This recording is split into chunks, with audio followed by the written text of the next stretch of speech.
Today's day in history is part of the We the People series happening all year long. Marks the day when the American music scene was taken over by a group of 4 from across the pond.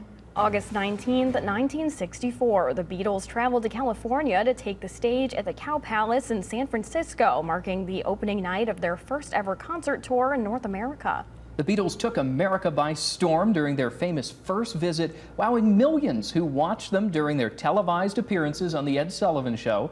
But after the great rush of Beatlemania, the group returned to Europe, leaving fans with make do with the mere records that they had.